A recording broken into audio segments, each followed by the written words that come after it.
Welcome students. Volvox का reproduction पढ़ रहे थे हम। सेक्सुअल रिप्रोडक्शन में हमने एंथ्रीडिया का किस प्रकार से डेवलपमेंट होता है, किस प्रकार से एंथ्रोजॉइड्स फॉर्म होते हैं, इसके बारे में पिछले वीडियो में आपको बताया था। इस वीडियो में हम डेवलपमेंट ऑफ ऊगोनियम के बारे में बताएंगे। सबसे पहले तो उगोनिया जो है उसका डिफ्रेंसिएशन भी कॉलोनी के पोस्टीरियर साइड में ही होता है। उगोनियल इनिशियल जो फॉर्म होता है, जिस प्रकार से एंथ्रीडियल इनिशियल फॉर्म हुआ था, उसी प्रकार से उगोनियल इनिशियल फॉर्म होता है।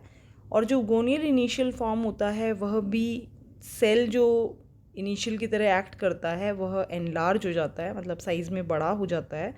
उसका न्यूक्लियस भी बड़ा हो जाता है, प्रोटोप्लास्ट डेंस हो जाता है और उसके फ्लैजिला हट जाते हैं, आई स्पॉट डिसअपियर हो जाता है और बहुत सारी पायरिनॉइड बॉडीज़ फॉर्म हो जाती हैं। तो ये कुछ चेंजेस हैं जो कि उगोनियल इनिशियल फॉर्म होते वक्त होते हैं।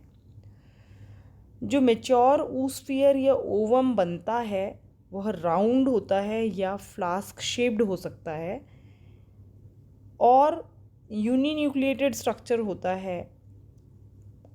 और बीक जो है उसकी फ्लास्क शेप्ड हो सकती है उगोनियम की, जो कि रिसेप्टिव स्पॉट की तरह एक्ट करती है। रिसेप्टिव स्पॉट से मतलब है कि जब भी एंथ्रीडिया से जो एंथ्रोजॉइड्स निकलते हैं वो आते हैं तो इस रिसेप्टिव स्पॉट की तरफ ही आकर्षित होते हैं, अंदर आ जाते हैं और बाद में जाके जो फर्टिलाइजेशन का प्रोसेस होता है उसमें फ्यूजन हो जाता है एंथ्रोजॉइड का उगोनिया से।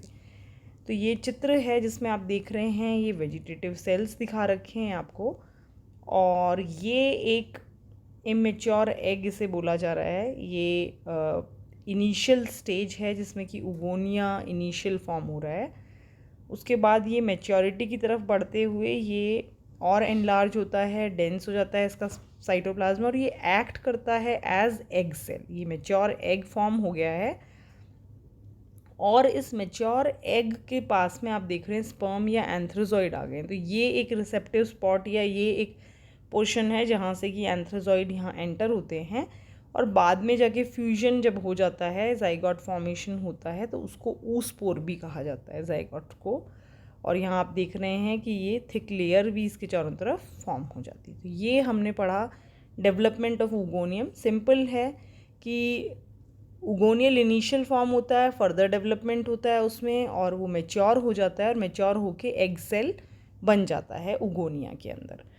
और एग सेल ही बाद में जाके फर्टिलाइजेशन का अगर हम जब प्रोसेस पढ़ते हैं तो फर्टिलाइजेशन में आप देखेंगे कि जो एंथ्रीडियम के अंदर जो एंथ्रोजॉइड्स फॉर्म हुए थे वो स्विम करते हैं और कीमोटैक्टिक रिस्पॉन्स दिखाते हैं। मतलब कि एक ऐसा कुछ केमिकल सिक्रीट होता है जो कि अट्रैक्ट करता है एंथ्रोजॉइड्स को उगोनिया की तरफ और एंथ्रोजॉइड्स एंटर करते हैं उगोनिया में और सिर्फ एक ही एंथ्रोजॉइड, बहुत सारे एंथ्रोजॉइड एंटर करते हैं उगोनिया में, लेकिन सिर्फ एक ही एंथ्रोजॉइड एग सेल से फ्यूज़ करेगा और फ्यूजन में सबसे पहले प्लाज्मोगैमी होगी, मतलब कि फ्यूजन ऑफ साइटोप्लाज्म। फीमेल और मेल जो साइटोप्लाज्म है गैमेट का वो फ्यूज़ होगा और बाद में कैरियोगैमी होगी, मतलब कि फ्यूजन ऑफ न्यूक्लियाई। तो बाद में न्यूक्लियस फ्यूज़ होंगे दोनों, मेल और फीमेल न्यूक्लियस, और उसके द्वारा एक डिप्लॉयड जाइगोट का फॉर्मेशन हो जाएगा। जो डिप्लॉयड जाइगोट फॉर्म होता है उसकी वॉल बहुत थिक होती है और वह 3 लेयर्ड होती है। जो सबसे बाहर की लेयर है उसको एक्सोस्पोर कहा जाता है, मिडिल लेयर जो होती है वह मीजोस्पोर कहलाती है और अंदर वाली जो लेयर होती है उसको एंडोस्पोर कहा जाता है। और ये जो लेयर है, जो बाहर की लेयर है एक्सोस्पोर, वो स्मूथ भी हो सकती है, जैसे कि वॉल्वॉक्स ऑरियस एक स्पीसीज है जिसमें कि वह स्मूथ होती है लेकिन स्पाइनी भी होती है बहुत बार, जैसे कि ग्लोबोटर एक स्पीसीज है जिसमें स्पाइनी, वह जो थिक वॉल्ड है वो स्पाइनी दिखती है आपको। देखिए जैसे ये चित्र में भी आपको देख रहे हो आप, ये स्पाइनी वॉल जो है, ये थिक वॉल्ड आपको स्ट्रक्चर नज़र आ रहा है जो कि ऊस्पोर कहलाता है या जाइगोट कहते हैं हम इसे। अब जब जाइगोट बन गया है तो नेक्स्ट स्टेज है जर्मिनेशन ऑफ जाइगोट। कि जाइगोट किस प्रकार से जर्मिनेट होता है। तो जब फेवरेबल कंडीशन आती है तो इसका जो डिप्लॉयड न्यूक्लियस है जाइगोट का, क्योंकि ये दो गैमेट्स को फ्यूज़ होने से बना है तो इसका न्यूक्लियस डिप्लॉयड होगा, जाइगोट डिप्लॉयड है, इसमें मियोसिस होगा और मियोसिस होने से 4 हैप्लॉइड सेल्स फॉर्म हो जाएंगे। और 4 हैप्लॉइड सेल जब फॉर्म हो जाएंगे तो जो बाहर की 2 लेयर हैं जाइगोट की वो बर्स्ट आउट हो जाएगी और इनर लेयर अंदर से बाहर की तरफ आ जाएगी, जिसमें कि सारे के सारे हैप्लॉइड न्यूक्लियस जो हैं वो माइग्रेट हो जाएंगे। और डेवलपमेंट जो है न्यू कॉलोनी का अगर हम उसकी बात करते हैं तो डिफरेंट स्पीसीज़ में डिफरेंट तरीके से हो सकता है। जैसे कि स्पीसीज़ है वॉल्वॉक्स ऑरियस और एक स्पीसीज़ है वॉल्वॉक्स माइनर। इसमें जो प्रोटोप्लाज्म होता है जाइगोट का वो रिपीटेडली डिवाइड करता है और बहुत सारे सेल्स बना देता है। तब तक डिवाइड करता है जब तक कि वह उस कॉलोनी के नंबर ऑफ सेल्स जो कि फिक्स्ड हैं अटेन नहीं कर ले, तब तक वह डिवाइड करता जाता है। ये आपको पहले भी बताया था कि कॉलोनी जो है यहाँ पर वो वॉल्वॉक्स के अंदर कॉलोनी में सेल का नंबर अरेंजमेंट फिक्स होता है, जिसको कि हम सिनोबिया कहते हैं। तो जाइगोट का ऑरियस और माइनर में तब तक डिवीजन होता रहेगा जाइगोट का जब तक कि वह नंबर ऑफ सेल्स जितने उनमें पाए जाते हैं वो अटेन नहीं कर लेता। इसी प्रकार से एक स्पीसीज़ है वॉल्वॉक्स कैम्पेंसिस। इसमें प्रोटोप्लास्ट जो है जाइगोट का वो डिवाइड करता है और बहुत सारे बायफ्लैजिलेटेड जूस्पोर्स बना लेता है।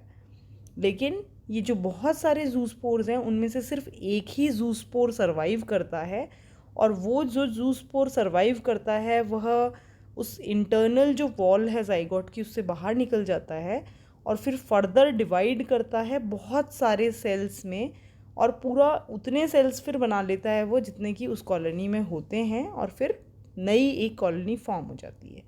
इसी प्रकार से एक स्पीसीज़ है रोज़लेट। अगर हम उसकी बात करते हैं तो रोज़लेट में जाइगोट जो है वो सिर्फ एक ही बायोफ्लैजिलेटेड जूस्पोर बनाता है जिसका कि प्रोटोप्लास्ट डिवाइड करता है और कॉलोनी बना लेता है। 3 हमने एक तरीके से मेथड देखे यहाँ पे।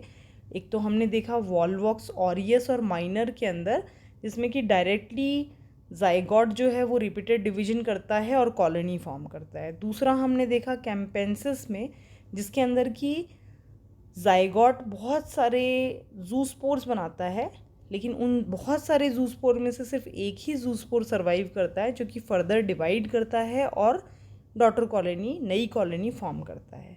तीसरा हमने देखा रोज़लेट के अंदर जहाँ पर जाइगोट जो है वो सिंगल जूस्पोर बनाता है और वो सिंगल जूस्पोर फिर डिवाइड करके और कॉलोनी बनाता है।